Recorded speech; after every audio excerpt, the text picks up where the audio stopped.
আসসালামু আলাইকুম। আজকে আমরা মডুলাস অপারেটরটার ব্যবহার দেখব সি প্রোগ্রামিং এর ক্ষেত্রে। তো এর জন্য আমরা যেটা বেছে নিয়েছি সেটা হচ্ছে আমি কম্পাইলার হিসেবে ব্যবহার করতেছি টিউটোরিয়ালস পয়েন্টের অনলাইনে। আপনারা এটা চাইলে কুইন্সি অথবা কোড ব্লক যে কোনো কিছুতে ব্যবহার করতে পারেন। তো মূলত যেটা হচ্ছে যে আসলে মডুলাস অপারেটরতে আমরা কি করতে পারি, মডুলাস অপারেটর দিয়ে আমরা যেটা বের করি সেটা হচ্ছে কোনো একটা কিছুর ভাগশেষ। হ্যাঁ, আহ, ধরেন আপনি 15কে 7 দিয়ে ভাগ দিচ্ছেন, তাহলে আউটপুট কত আসবে? এমনি থেকে যদি আপনি পুরো ইন্টেজার চিন্তা করেন রেজাল্ট হবে 2 পয়েন্ট সামথিং, বাট ইন্টেজার চিন্তা করলে 2 আসবে।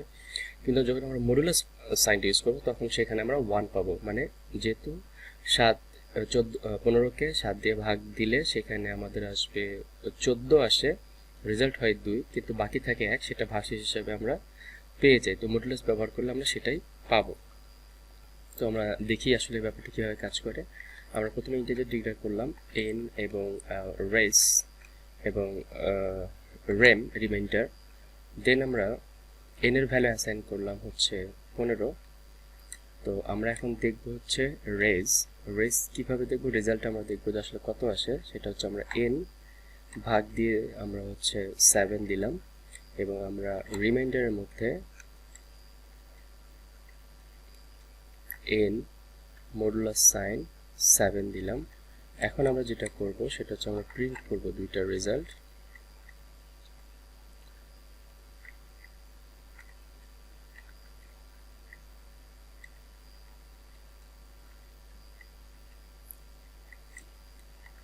ওকে, আমরা এখন এটাকে রান করে দেখি আউটপুটটা কি আসে।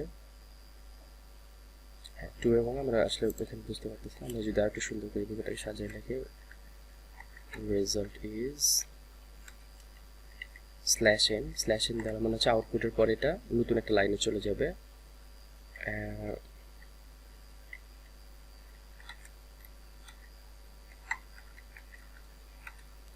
ওকে, নাও এখন আউটপুটটা আমি ক্লিয়ার বুঝতে পারতেছি যে রেজাল্ট আসলে আমাদের আসতেছে 2 এবং রিমাইন্ডার হচ্ছে 1। ওকে, তাহলে এটা দ্বারা আমরা কি কাজে ব্যবহার করতে পারি, আসলে মডুলাস সাইন দ্বারা আমরা আর কি কি করতে পারি। একদম বুঝতে পারলাম যে আমরা ভাগশেষ বের করতে পারতেছি, কিন্তু অনেক সময় আমাদের এরকম কন্ডিশনাল কাজ পড়ে যায় যেখানে আমাদের চেক করতে হয় যে আসলে কোন একটা গিভেন নাম্বার দেওয়া আছে সেটা আসলে অড অর ইভেন। হ্যাঁ, তাহলে অড এবং ইভেন নাম্বার কিনা সেটাও আমরা বের করতে পারি মডুলাস সাইন ব্যবহার করে। সেটা কীরকম, এটা এরকম যে ধরেন আমাদের যে নাম্বারটা আমরা ইনপুট হিসেবে এখানে নিলাম সেটা হচ্ছে n = 15। তো আমরা যে নাম্বারটা নিলাম এটা এখন চেক করে দেখতে পারি যে আসলে এই নাম্বারটা অড কিংবা ইভেন কিনা। সেটা কিভাবে করতে পারি, আমরা এভাবে চেকটা করতে পারি যে ইফ আমরা n মডুলাস 2 = 0, মানে যদি এনটা পুরোপুরি নিঃশেষে ভাগ হয় 2 দ্বারা তাহলে অবশ্যই তার কোনো রিমাইন্ডার থাকবে না। যেমন 4কে যদি আমরা 2 দিয়ে ভাগ দিই সেক্ষেত্রে আমাদের রিমাইন্ডার কত থাকবে? 0। 5কে 2 দিয়ে ভাগ দিলে রিমাইন্ডার কত থাকবে? 1। 6কে 2 দিয়ে আমরা যদি মডুলাস করি তাহলে হচ্ছে কত আসবে, মডুলাস করি তাহলে কত হবে? 0। আবার 7কে 2 দ্বারা মডুলাস করলে আমাদের আসবে 1। এই চেকটা আমরা রাখতে পারি। তাহলে যদি দেখা যাচ্ছে যে যে নাম্বারটা আমরা নিচ্ছি সেটাকে আমরা মডুলাস 2 = যদি 0 হয় তার মানে এই নাম্বারটা হচ্ছে ইভেন নাম্বার। হ্যাঁ, তাহলে আমরা লিখি প্রিন্টে the given number is even। যদি তা না হয় তাহলে আমরা এলসে কি করতে পারি, এলস প্রিন্টে the given number is odd. Okay, now let's check.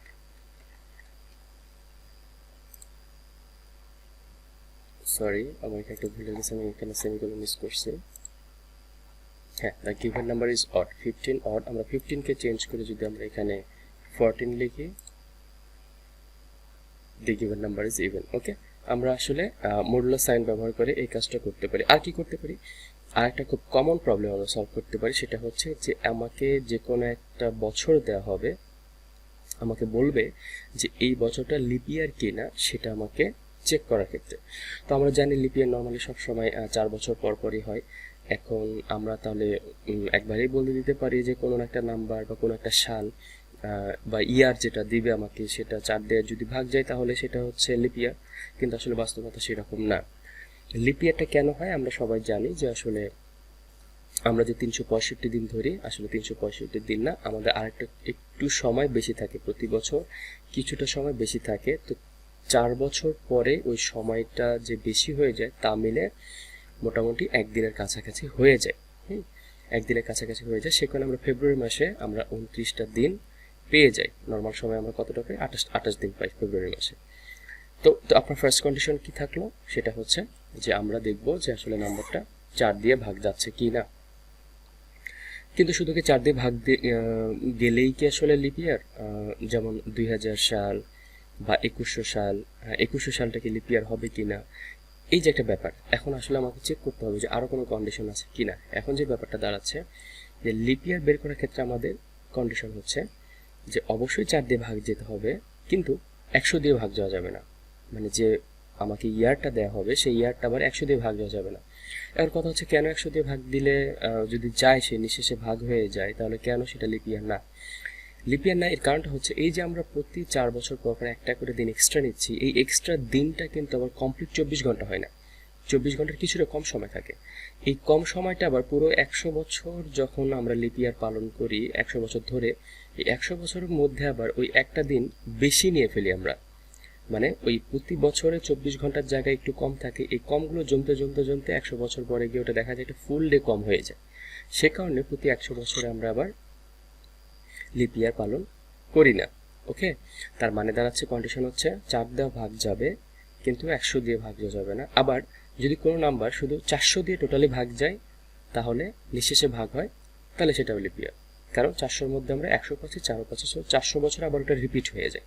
সে কারণে আমরা এইভাবে কন্ডিশনটা চেক রাখবো যে আমাকে কোনো একটা নাম্বার দেওয়া হলো, সাপোজ n ইকুয়াল টু 2012।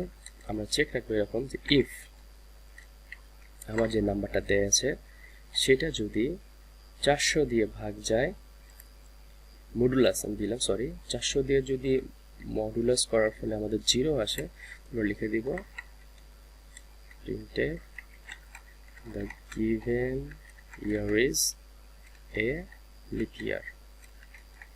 ওকে, আমরা আবার একটা চেক রাখবো else if। এবার যদি যে নাম্বারটা আমরা নিয়েছি এই নাম্বারটা যদি মডুলাস 4 ইকুয়াল টু 0 হয় অ্যান্ড আমরা কি বললাম যে 100 দিয়ে আবার ভাগ যাবে না, তাহলে n মডুলাস, এই যে আমরা এক্সক্লেমেটরি সাইন ইউজ করবো, এটাকে বলে নট ইকুয়াল টু 0, তার মানে ওই নাম্বারটা আবার 100 দ্বারা মডুলাস হবে না। কি 100 দিয়ে মডুলাস করলে 0 হবে না। যদি তা না হয় তাহলে আমরা বলবো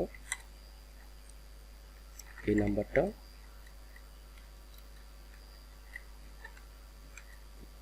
এই ইয়ারটা হচ্ছে আমাদের lip year.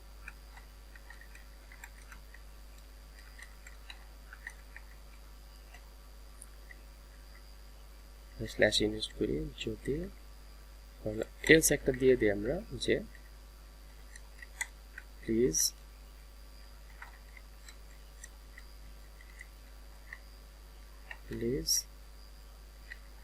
give the information in a correct way।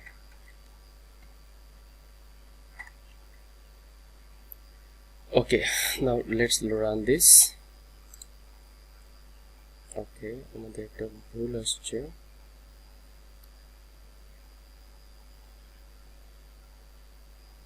আচ্ছা, আমরা ডাবল এখানে ইন্টিজার ডিক্লেয়ার করছি, যেটা আসলে দরকার ছিল না। আমি এখানে ডিরেক্টলি n কে অ্যাসাইন করতে পারতাম।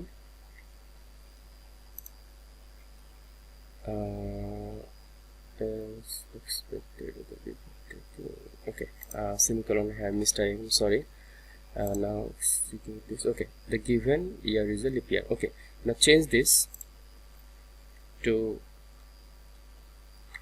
2000। let's see what happened। yeah, the given year is a leap year। এবার আমরা যেটা করব সেটা হচ্ছে 2100 সাল দিয়ে দেখব কি হয়। Please give the information in a correct way. এটা না লিখে আমরা এভাবে লিখতে পারি যে this is not a leap year. this is not a leap year. ওকে, তাহলে লিপ ইয়ার না, আমরা 2200 সাল দিয়ে দেখি কি হয়।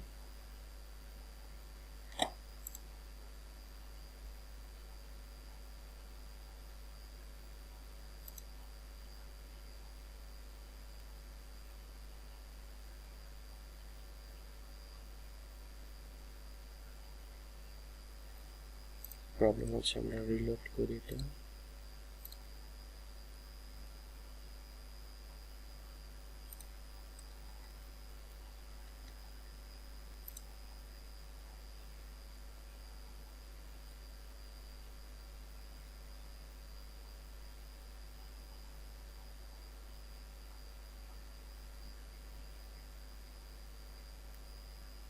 ওকে, আমরা একটু চেঞ্জ করি।